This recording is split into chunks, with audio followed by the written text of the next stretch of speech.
कधीच नाही चुकणार तुमचे फेवरेट टीव्ही शोज झी5 सोबत, तेही एकदम free. How did you do this?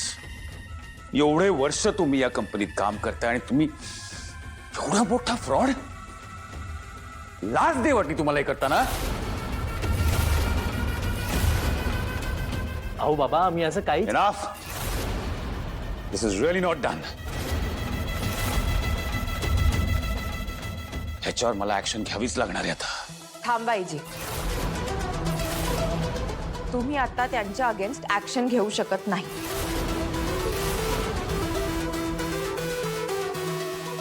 What? Pramod sir आणि विराज सरांवर झालेला आरोप अजूनही सिद्ध झालेला नाही. आणि मी आता या कंपनीची क्वालिटी अशुरन्स मॅनेजर आहे. त्यामुळे मला आधी सगळ्याचं नीट इन्व्हेस्टिगेशन करू दे. आणि मग जर काही सिद्ध झालं तर मग तुम्ही ऍक्शन घ्या.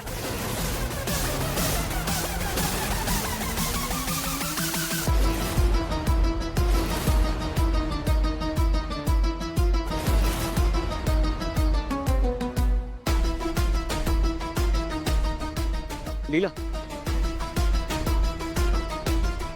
लीला, थँक्यू सो मच. आज तू होतीस म्हणून आम्ही वाचलो. Really means a lot to us. मी काही कोणाला वाचवलं वगैरे नाही.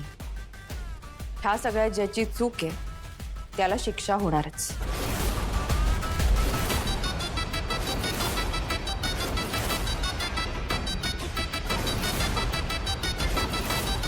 या प्रकरणात तुमची अजिबातच चूक नाहीये असं नाहीये. लीला, पण हा जो फ्रॉड आहे ना, फ्रॉड ज्या इनव्हॉइसमुळे झालाय ना त्यावर तुमच्याच सह्या होत्या. आपल्या सह्यांचा असा गैरवापर केला जाऊ शकतो एवढी साधी गोष्ट लक्षात आली नाही का तुमच्या? अगं पण बाबांची कंपनी सोडून आम्हाला 2 महिने झालेत. मग ह्याच्याशी आमचा काय संबंध? आता बाबांनी नंतर काही चेक केलं नाही, आता यातही आमची चूक आहे का? पण तुम्ही जागृत राहून असं काहीतरी होऊ शकतं याचा विचार तरी करायला हवा होता. त्यामुळे माझ्यासाठी अजूनही दोषी तुम्हीच आहात.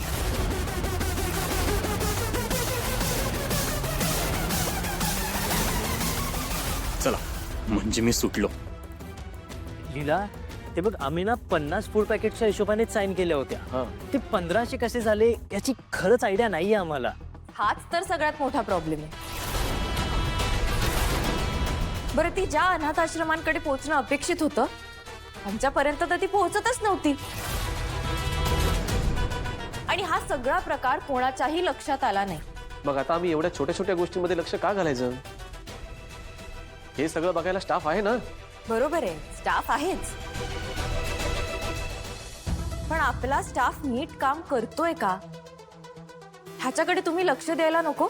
एजेनी तुमच्यावर जबाबदारी टाकली आणि तुम्ही तुमच्या स्टाफवर.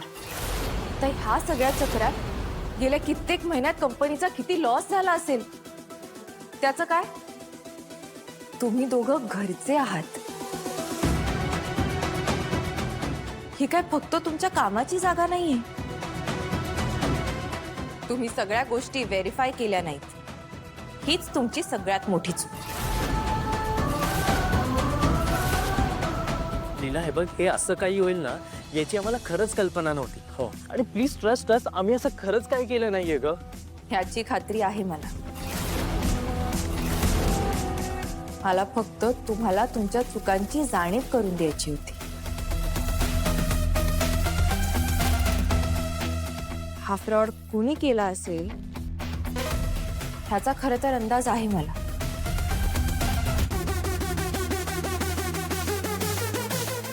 मला फक्त त्या व्यक्तीविरोधात पुरावे गोळा करायचे आहेत आणि त्याला एजंट समोर उभं करायचं.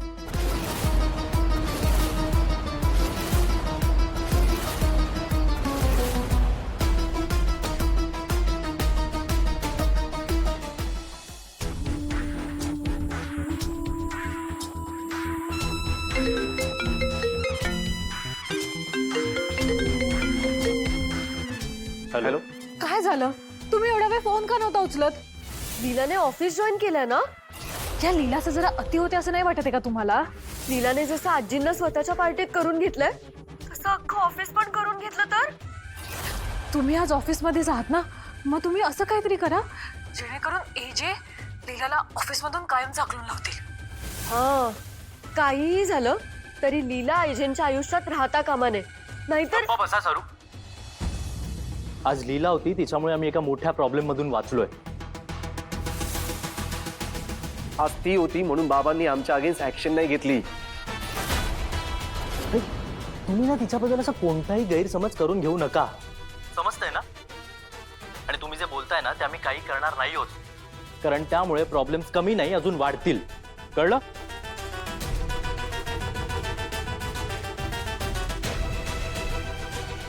लीलामुळे हे वाचले? पण हे कसं शक्य आहे?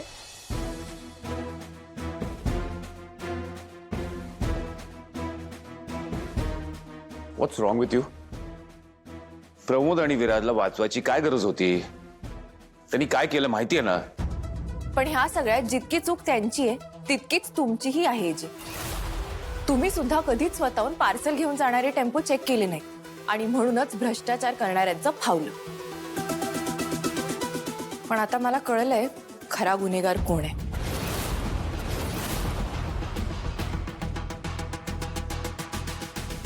Sir, Borkar, not now.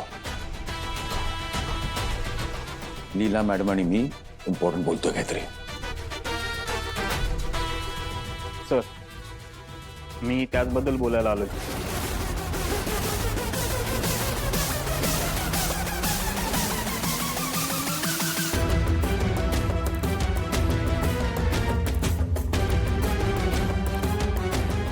Sir, हे सगळं मी केलंय.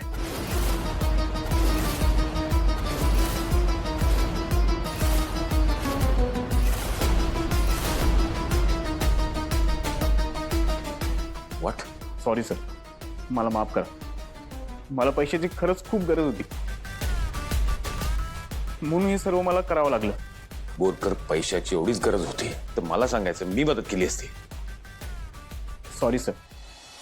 कसं येणार होतो तुमच्याकडे? घरच्या जबाबदाऱ्या काही संपतच नाही. किती वेळा तुमच्याकडून पैसे मागायचे? तुमच्याकडे यायला मला लाज वाटत होती. त्यावेळेस जे सुचलं ते मी केलं. मला मान्य आहे, मी गुन्हेगार आहे. मला जी शिक्षा द्यायची ती द्या. हवं तर मला नोकरीहून काढून टाका, पण प्लीज प्लीज मला माफ करा.